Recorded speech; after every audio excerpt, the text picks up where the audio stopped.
bonjour à tous, bonjour à toutes. Bienvenue une nouvelle fois à Conversation AdCare, le podcast que nous tenons régulièrement au niveau du Center for African Resilience to Epidemics. Aujourd'hui, j'ai le plaisir d'accueillir le docteur Armel Zemsi. Alors, docteur Armel Zemsi, il est le Head of Clinical Trials Unit au MRC Unit de Gambia. Bienvenue, docteur Zemsi. Merci, Demba.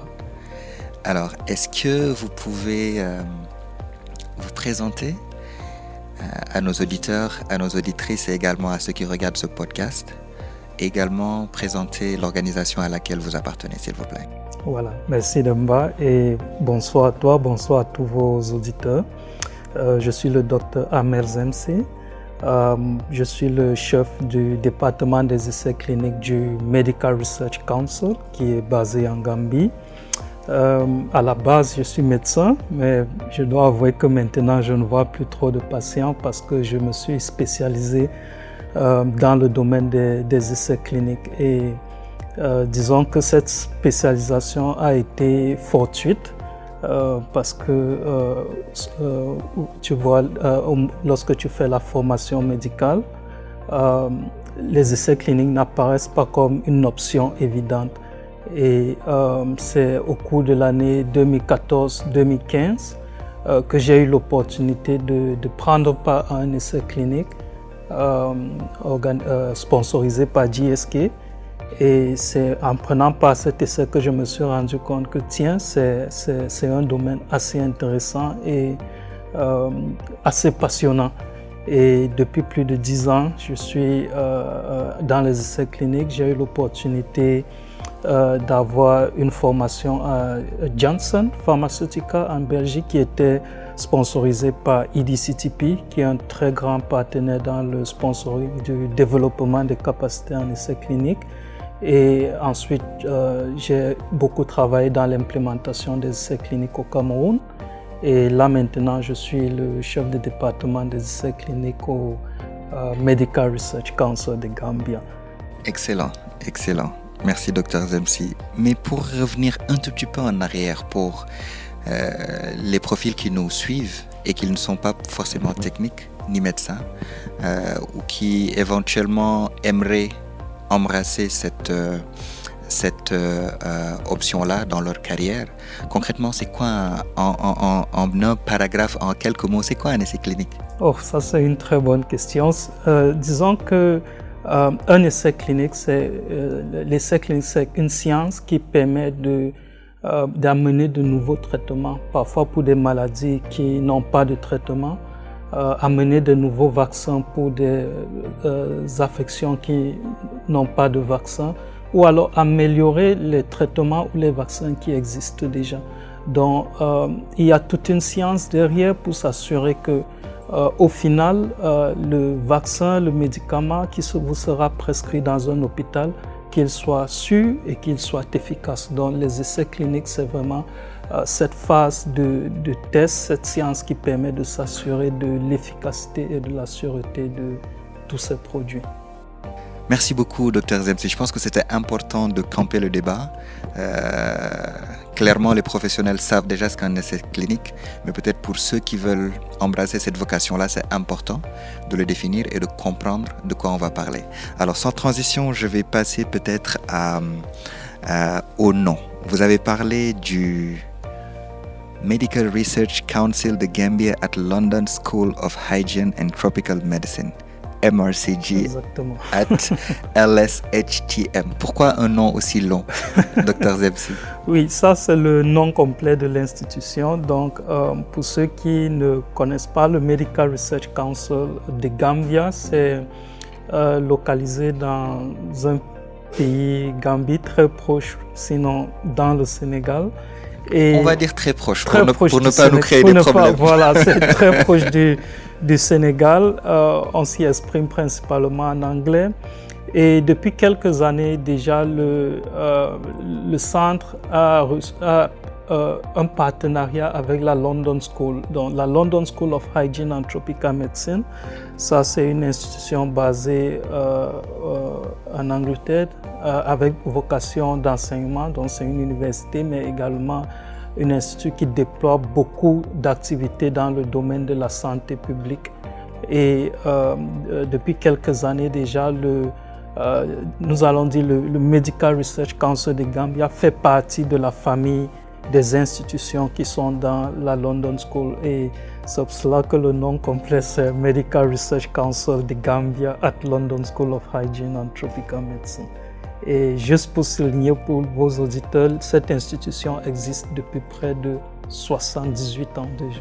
Yeah, on peut le voir sur votre présentation. Pour le contexte, vous étiez ou vous êtes aujourd'hui au Centre africain de résilience pour la résilience aux épidémies. Vous avez fait une présentation et vous avez un peu parlé du travail que vous êtes en train d'abattre et de l'importance des essais cliniques. On va dire dans le développement des vaccins notamment. Et tout à l'heure, j'ai été marqué par une image qui est celle-ci. Un tout petit beau garçon qui en fait a été très populaire pour ceux qui suivent les journaux scientifiques. Donc vous voyez là une image d'un petit garçon qui reçoit un vaccin.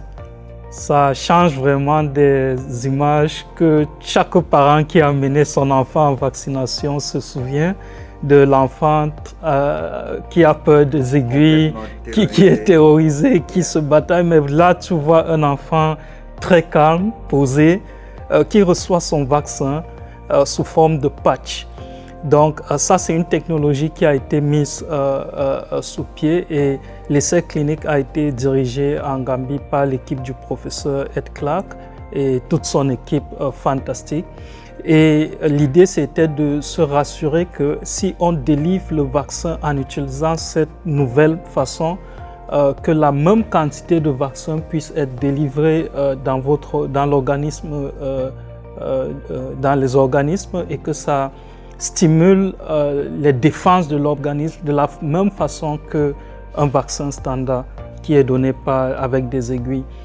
Et cette technique, déjà, vous voyez comment elle est confortable pour les enfants, mais ça a des avantages plus poussés parce que là, pour ceci, le vaccin, ce patch est thermostable.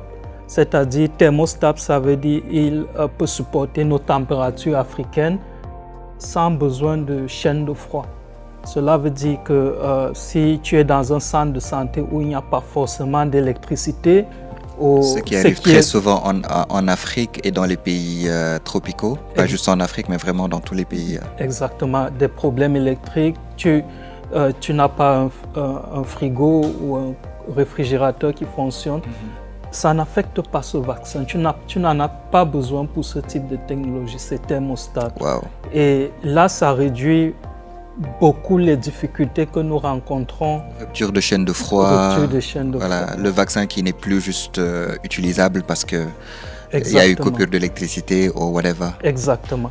Et non seulement ça, on a parlé de la rupture de froid, on a parlé du confort du patient qui est très important. Absolument. Voilà. Mais également les déchets. Parce que c'est souvent très compliqué de gérer des déchets liés aux aiguilles, aux ampoules, seringues et tout ça. Les seringues, oui. Donc, avec cette nouvelle technologie, il y a beaucoup de choses qui ont été adressées et cela va permettre de déployer les vaccins dans des endroits qui, en général, étaient des challenges assez importants. Dr Zemsi, j'ai envie de vous poser la question à savoir comment est-ce que vous en êtes arrivé à trouver cette solution-là? Parce que ça se voit clairement que des recherches ont été effectuées sur le contexte dans lequel vont être déployés ces vaccins. Et comment est-ce que, de l'idéation à l'exécution, est-ce que vous pouvez revenir un tout petit peu? Vous avez parlé des équipes du Dr Ed Clark, c'est ça? Est-ce que vous pouvez revenir rapidement sur comment on est parti de l'idéation à obtenir ce produit-là qui, disons-le, est tout simplement révolutionnaire? Oui, mais juste pour permettre une clarification, pour qu'il n'y ait pas d'ambiguïté, il faut voir le MRCG comme une plateforme qui permet d'implémenter des essais cliniques de nouvelles solutions. Ok, voilà. C'est un peu votre spécialité plus ou moins. Exactement. Nous faisons aussi dans d'autres domaines, mais je pense que le sujet d'aujourd'hui c'est essais cliniques parce que nous faisons beaucoup d'autres recherches. Juste pour rappeler que le MRCG n'a pas développé cette technologie, mais a permis d'évaluer son efficacité, son confort et sa thermostabilité en milieu africain. Effectivement, donc, très clair. Voilà, donc il y a une autre structure qui est plus affûtée en biotechnologie, qui a mis au point cette technique de micro-aiguille dans des patchs. Et ça, nous l'avons évalué. Donc, juste pour qu'il n'y ait pas cette... Vous êtes chargé de la partie évaluation de ce projet-là. Exactement. Le MRCG, right? Exactement. Et revenant sur votre question des équipes de Prof. Ed Clark, c'est l'une des équipes parmi d'autres au MRCG qui est très calée dans l'implémentation des essais cliniques. Donc, c'est une équipe assez large, mais il y a tout type de profils, des coordonnateurs de recherche, des médecins, des infirmiers, des staffs qui travaillent sur le terrain.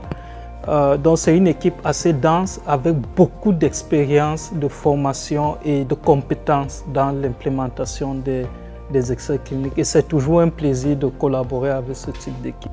Excellent, excellent. Alors, cette image-là aussi, elle m'intrigue un peu. Est-ce que, Dr Zimsi, est-ce que vous pouvez la commenter? Oui, encore ça, c'est une autre équipe très calée dans l'implémentation des essais cliniques, celle du professeur Umberto. Et ici, nous voyons un essai clinique où je pense, si la mémoire est bonne, ça doit être le tout premier essai clinique où on évalue l'effet d'une vaccination de masse contre le paludisme. Donc, on vaccine des communautés avec un nouveau vaccin du paludisme qui s'appelle R21. Il n'est pas si nouveau que ça parce que déjà préqualifié par l'OMS. Et là, on vaccine des communautés et on va comparer la transmission du paludisme dans ces communautés versus des communautés qui n'ont pas été vaccinées. C'est un travail titanesque. Parce qu'en général, dans les essais cliniques, dans un site, vous allez voir, on va recruter 300, 500 personnes. Mais ici, nous sommes à 3000 personnes de vaccinées, mais plus de 16 000 personnes qui sont suivies dans cette étude. Donc, c'est un travail titanesque abattu par l'équipe du professeur Umberto. Professeur Umberto. Umberto. Ouais. Excellent, excellent. Alors, on en apprend beaucoup aujourd'hui, naturellement.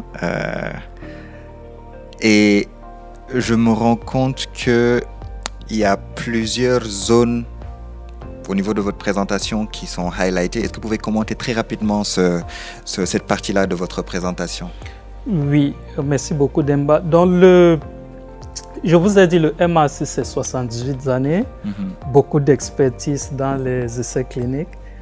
Mais le MRC aime aussi partager son expérience avec d'autres sites dans la région. Oui, ici vous voyez un projet qui a été financé par CEPI. CEPI, c'est le Coalition of Epidemic Preparedness and Innovation. CEPI a pour vision de s'assurer que chaque fois qu'il y a une épidémie, dans les 100 premiers jours, qu'on puisse avoir un vaccin efficace pour limiter la propagation de cette épidémie. Et ça, c'est une très bonne vision. Là, ça va sauver beaucoup de vies. Et pour que cela puisse être possible, il faut que de façon constante dans nos pays africains, nous puissions avoir des capacités à conduire des essais cliniques pour trouver des solutions contre des épidémies éventuelles. Donc, dans ce programme, dans ce projet, nous sommes en train de supporter des sites au Nigeria, au Sierra Leone, au Libéria pour le renforcement de leur capacité d'essais cliniques. Et ce support passe parfois par le développement de leur infrastructure, Donc, dans certaines zones, nous réhabilitons des services qui peuvent servir de un peu comme sur ces images, je pense. D'essai clinique, voilà, très belle image. Là, en haut, c'est au sud-est du Nigeria, dans une zone qui s'appelle Abakaliki. Et en dessous également, nous développons des unités d'essai clinique mobiles. Excellent. Voilà, pour que si nous avions besoin d'implémenter un essai clinique dans une zone assez retirée, que ça puisse se faire dans les conditions vraiment d'un laboratoire qui se déplace et qui puisse un peu faire tous ces essais cliniques-là. Exactement. C'est très très bien. Alors, la dernière partie de notre entretien, Dr Zimsi, va tourner autour des secrets du succès dans vraiment le domaine dans lequel vous avez passé déjà plus d'une décennie. Est-ce que vous pouvez nous les énumérer rapidement et nous donner vraiment, selon vous, selon l'expérience que vous avez du terrain, les différents piliers du succès? Alors ça, c'est une très très bonne question et je me réjouis que vous la posiez parce que c'est pas toutes les institutions qui durent 78 ans. Effectivement. Nous sommes aujourd'hui assis à Caire, qui collabore avec l'Institut Pasteur Dakar, qui a plus de 100 ans. Je pense qu'il y a peut-être très peu d'institutions en Afrique, surtout qui font dans la recherche, qui a cette longévité. Donc, probablement, il y a une recette qui marche. Et ce que je peux partager comme première recette, c'est une bonne relation avec la communauté dans laquelle vous travaillez. D'accord? Cette communauté, c'est là où c'est le pool de vos participants. Il faut qu'ils sentent que vous les respectez, que vous les preniez en compte lorsque vous développez vos essais cliniques, lorsque vous implémentez l'essai clinique, que vous les informez.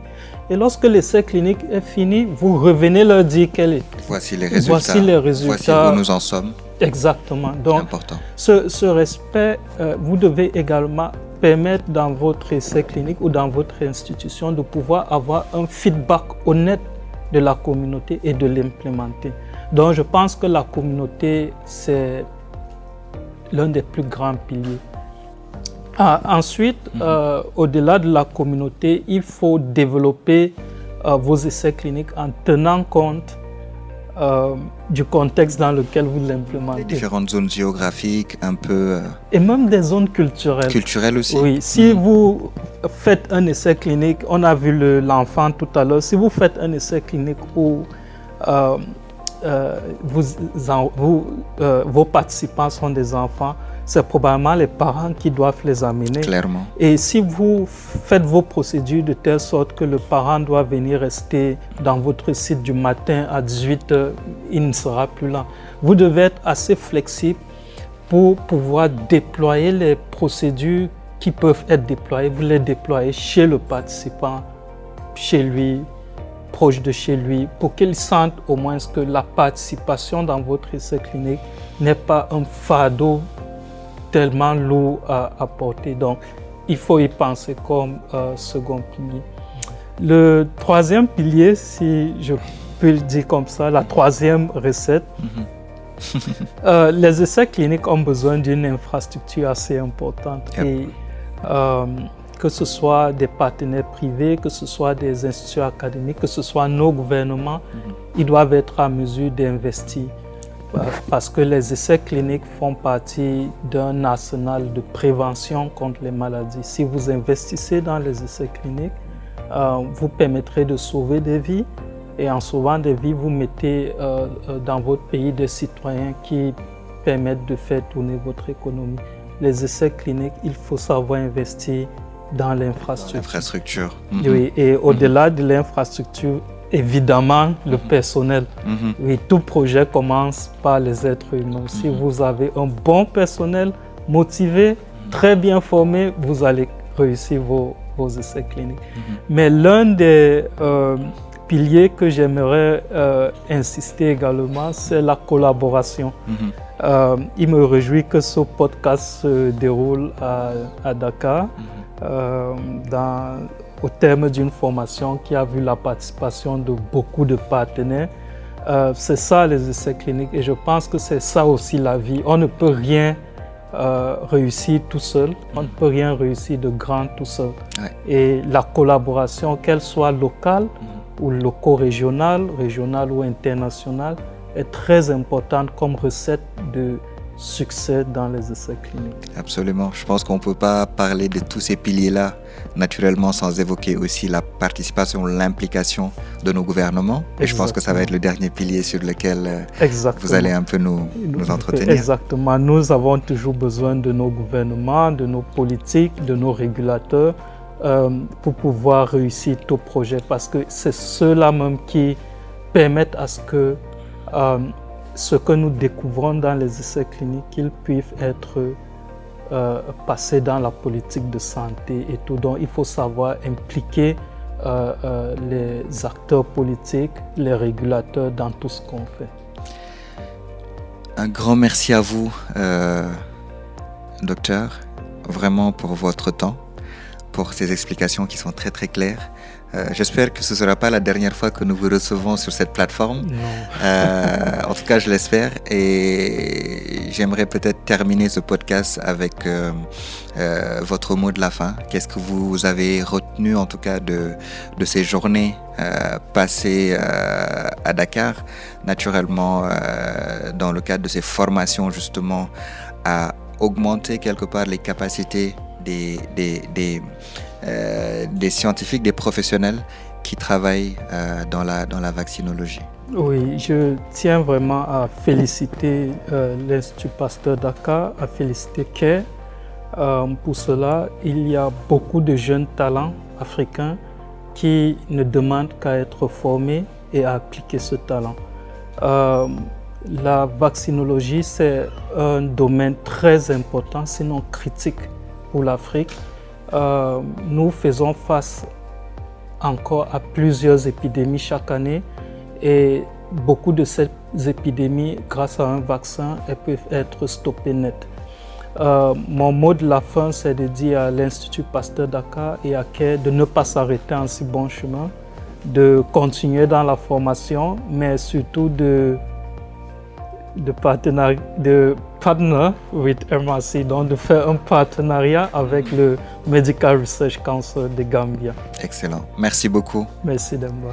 À nos téléspectateurs qui nous ont suivis et également à tous ceux qui ont écouté ce podcast, nous vous remercions pour votre attention et vous donnons rendez-vous très prochainement sur Conversations at CARE. Merci beaucoup et à très bientôt.